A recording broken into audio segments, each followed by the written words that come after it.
So I'm just trying out some silk chiffon bias around an armhole. So I've already stitched the shoulder seams. I've done a nice French seam, which is probably the nicest seam you can use on a garment. It hides all the raw edges. So if you ever see a nice closed seam like this on any of your garments, then you know it's really good quality. I've purely done it on this because it's so lightweight that it wouldn't take to overlocking it very well. And let's just say this fabric is like working with air basically, because it is that lightweight. You have to be so patient with it. So I'm just gonna see.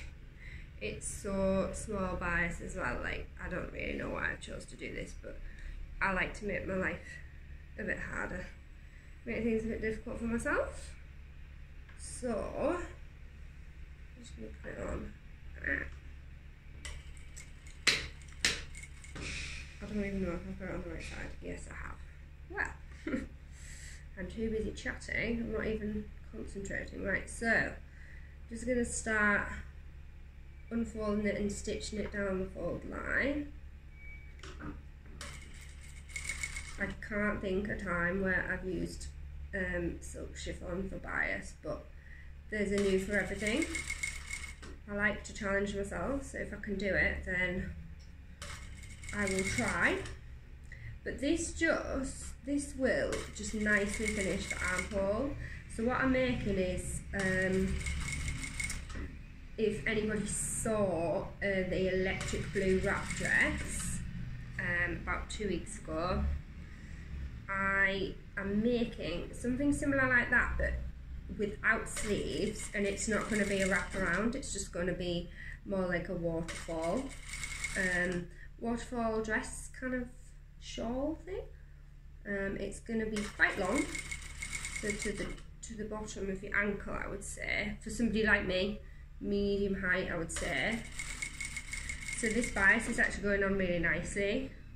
So I would say this works so far. Let's just get to the end. As you can see, I am taking my time. I'm doing it really slowly. Like, there's no point in rushing, not when you've got this. And don't judge me for the crinkles in the chiffon. I've not yet pressed it all. I'm going to do it at the end. It is a bit of OCD with me. I'd love to press it all now, but I don't see the point, because when I'm working with it, it's only going to get creased again. So it's a garment I can easily just press at the end.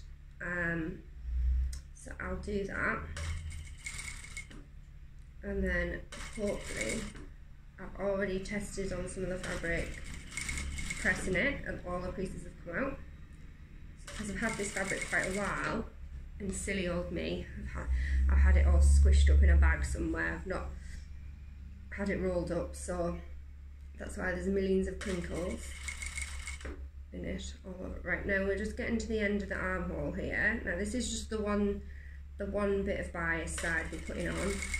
Then we need to like fold it over. See, it's like starting to fold up there. Might need to, right, we'll see. So what I've done is I've seamed the shoulder seam, but then left the bottom side seam, so I can do it all in one like that. Oh, look.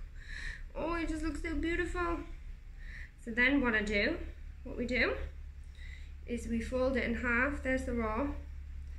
You can see how much it's moved, look, but I'm hoping that when we flip it over that it'll tuck it all in. So why you have the fold is basically you fold, oh god, it's so fiddly. I'm determined to do it though. Let's do it from this way, because I'm going to be stitching it this way. So, folding it like this way. Yeah, there we go. And then stitching it down like that. And there you go. You've got your seam.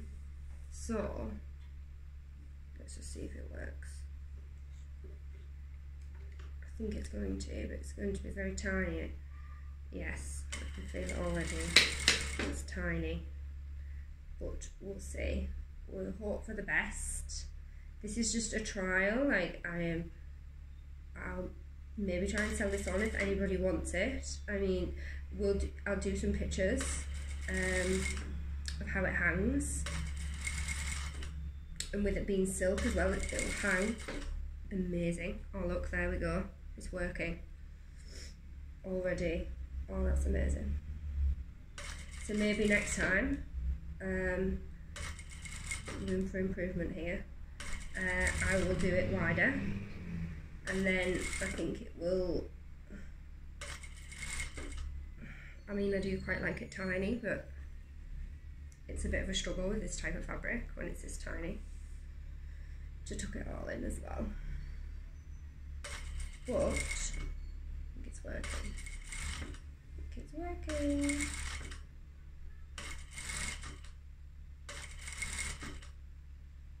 And what I was going to do was actually tuck it under again, but if this looks quite nice how it is on the edge, then I might just leave it, you know. But we'll just see how it looks in a minute. Yeah, this is lovely. This is working out really well. So if anybody wants to try it, then I would say give it a go. But I love working with silks and chiffons, satin silks, crepe silks, everything, you name it, Georgette silks. So I'm kind of used to the fact that I know how to handle the fabrics and things like that, but even to this day I still struggle some days because they are just so slippery, they move about all over, you've got to have so much patience. So